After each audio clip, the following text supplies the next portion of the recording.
Kia ora, I'm Sharon Brett-Kelly. Today on The Detail, one man's long investigation into the dodgy brakes on the runaway vehicle that killed his son. One of 6 known fatalities caused by vehicles with cardan shaft brakes since 2010. These things, regardless of how well maintained or adjusted they are, they will let go, and it will be sudden and innocent people will get hurt. And get this, There are up to 70,000 vehicles with the same brakes in New Zealand. so why is NZTA at odds with the coroner, who says that the brakes are inherently unsafe? NZTA does not accept that finding. No, we don't accept they're inherently dangerous. Selwyn Rabbits was at work in central Auckland on January the 9th, 2018, when he got the call. I was on another site with a tricky operation, and my crane operator on the site rang me, man down, yeah, what's going on? He said, oh, Graham, there's been a bit of an accident. I was in the middle of the city, and I said, look, I'm on my way. But give me a call. Tell me where, which hospital I'm going to take him to, and that sort of thing. I had no idea what had happened or how badly he was hurt. And I was halfway through the Waterford tunnel, and Victor rang me and said, we've lost him. And those last 10 minutes to get to the site were, you just go numb. They're really tough, yeah. Selwyn's talking to RNZ's Checkpoint journalist Jimmy Allingham, who's been working on this story with producer Louisa Cleave. She picks up the story from here. So we're talking about Graham Rabbits, and Graham was a 36-year-old man. He worked for his father's crane company. He was a person who had travelled a lot around the world, very well loved by people around him, his family, his friends, a helpful, do anything for anyone kind of guy. That's how he was remembered by his family and at his funeral. What happened? He was working for his dad's company. They were working on the construction of a new retirement village in Linfield in Auckland. It was a few days into the new year. It was the 9th of January 2018. And Graham had gone on site. It was quite early in the morning. And a concrete truck there had backed down a slope to pour some concrete, and it got stuck. And Graham took another vehicle, what was called a telehandler, and this is operates as a vehicle that's sort of like a forklift and a bit like a crane. So Graham backs the telehandler down the ramp on the slope, and he parks it, and he engages a brake, and he hops out, and he goes to attach a tow rope to the concrete truck in order to tow it out of the trouble it was in. Now, we've seen an amateur video of the accident, and it's quite Shocking. It's sad. It's hard to watch. His father gave it to us, I think, because he wanted us to understand exactly what happened, and it's very much that Selwyn's approach. You see in this video Graham crouched down attaching the tow rope. You see 3 other people standing around behind him between the concrete truck and the telehandler. And then you see the telehandler start to just suddenly move. And it happens so quickly, and this massive piece of machinery, this massive vehicle, and it brushes the shoulder of one of the men standing there who turns and just jumps out of the way. The others jump out of the way. And Graham obviously has his back to it, and he can't jump out of the way. When I got to site, obviously I had to deal with the police before they could let me near him and that sort of thing. But WorkSafe were on site, and I made a point of approaching their inspector, and I said, look, I want to know that you're going to investigate this properly, and I want you to keep me in the loop. Things. And the WorkSafe thing's a different story. I had no idea, but once we sent Graham on his way, I got into investigating it in conjunction with a Ryman's independent investigator, and pretty quickly we identified that the parking brake was an issue. But even more so, I found out that the previous year there'd been another fatality in almost identical circumstances. So I approached NZTA. We'll get back to that, but the brakes Selwyn's talking about are Cardan shaft park brakes, also known as drive shaft or transmission type park brakes. And as we said, they're fitted to tens of thousands of small to medium trucks and other passenger service vehicles, things like caravans, vehicles on farms, as well as vehicles on construction sites like the telehandler. For several years, Selwyn kept his investigation to himself and those close to him. He did not want to go public until Louisa heard about it. A close friend of mine mentioned last year that her uncle was doing a quite intensive amount of research into her cousin, his son's death, to sort of prove that there was a real problem with the braking system on the vehicle that was involved. My interest piqued and I said to her, "Oh, do you think I could get some details from your uncle Selwyn?" And she said, "Well, he's not that keen on the media. He's very thorough. He's a very particular person. He's an ex-Air Force senior engineer. He runs a big crane company in Auckland. He likes to do things by the book, and it's not really his style to go talking to media when he's in the process of doing something like this." Well, I'm a little bit cynical about the media, and I never wanted to try and use that as a lever against NZTA. I didn't want a 5-minute soundbite or something like that. So throughout the time, I've never gone, I'll go to the media. I've just professionally, logically tried to convince NZTA to do the right thing. But I'm now nearing this, this is a long time, and I was approached, and I think just the timing is right. And I was immediately taken in by the detail that he had put together. It was a extensive amount of work in terms of other accidents that he had discovered linked to the same braking system.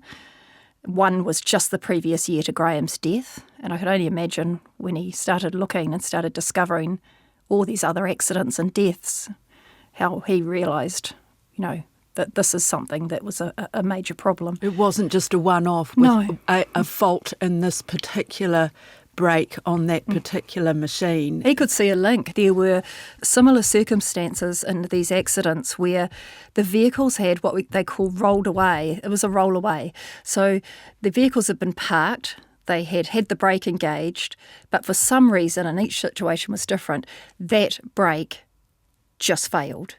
And the vehicle rolled and someone was caught in the path of it. In another case, someone tried to hop back into the cab of the truck to stop it rolling away, and he was trapped and killed. So Selwyn started gathering up the details of these various accidents and other injury near misses. He collated quite an incredible collection of stories, of cases, of incidents. He went to experts. He got people in the vehicle industry involved, did testing on brakes. He did his own testing, his own stall testing on the vehicles with the brakes. He had the brakes dismantled and inspected.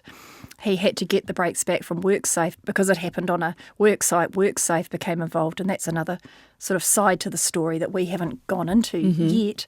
But there was an investigation there, and Selwyn had to, work alongside that investigation while also separately looking into making his own inquiries. And over what period of time was he doing this investigation? Well, he started pretty quickly after Graham's death, a sort of a timeline of his own he's created and given to me.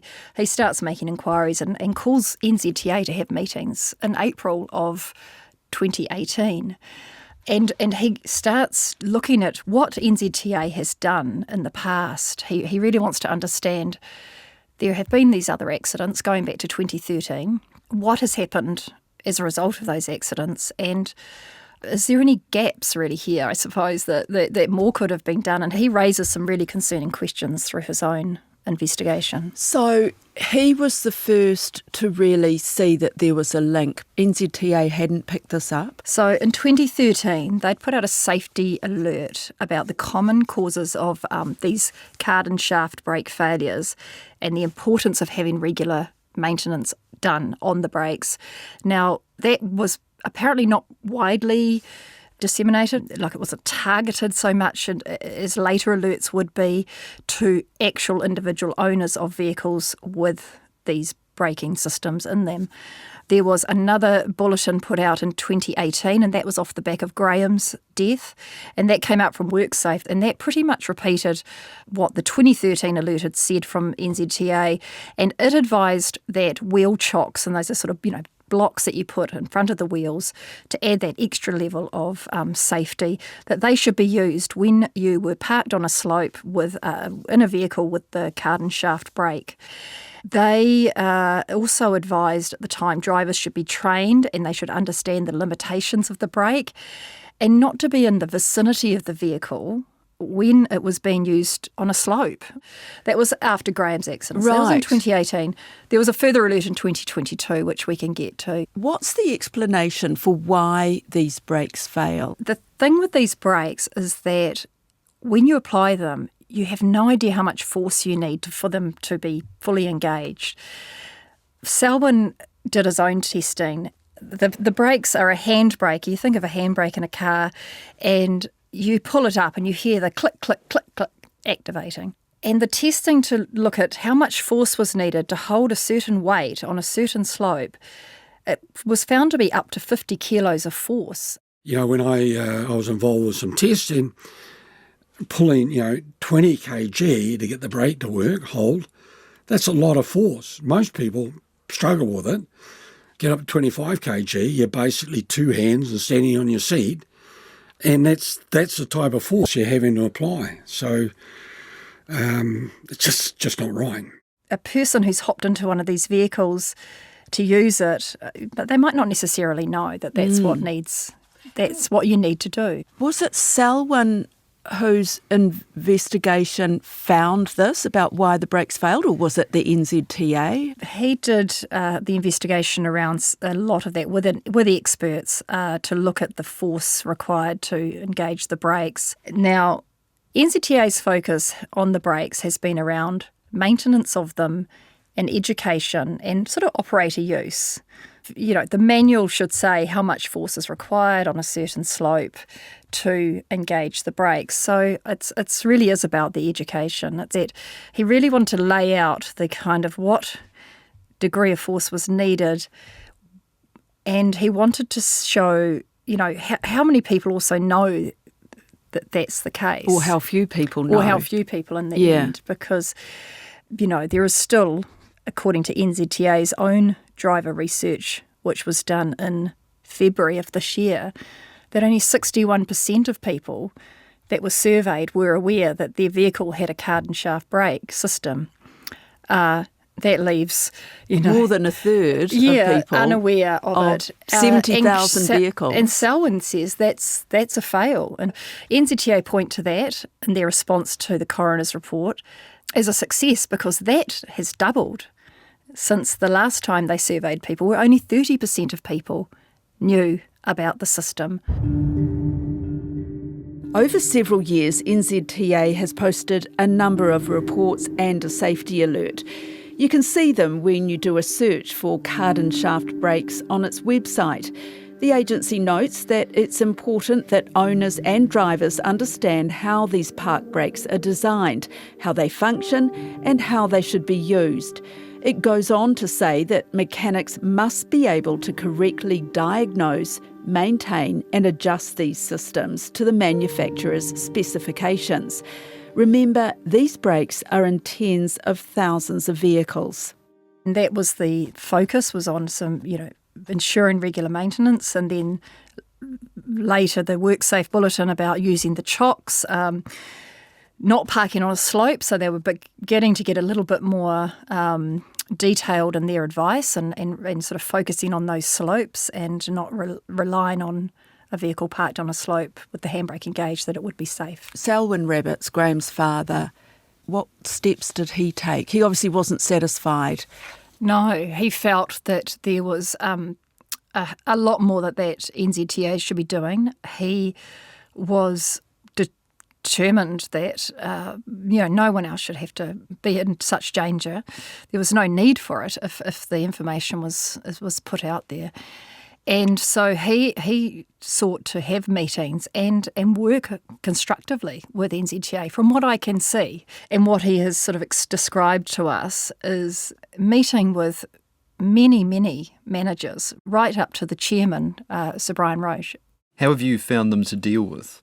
Really, really challenging. I have been through probably 28 or 29 NZTA people. They all say initially the right things, and then very quickly they either disappear, leave NZTA or whatever. They have been deceitful, misleading. I think what epitomises it, the whole attitude, was I asked a senior manager of NZTA, I said, what happens if someone else gets killed? And his immediate answer was, people get killed every day. And that is a shocking indictment on NZTA. And we raised that up to the hierarchy and nothing ever happened about that.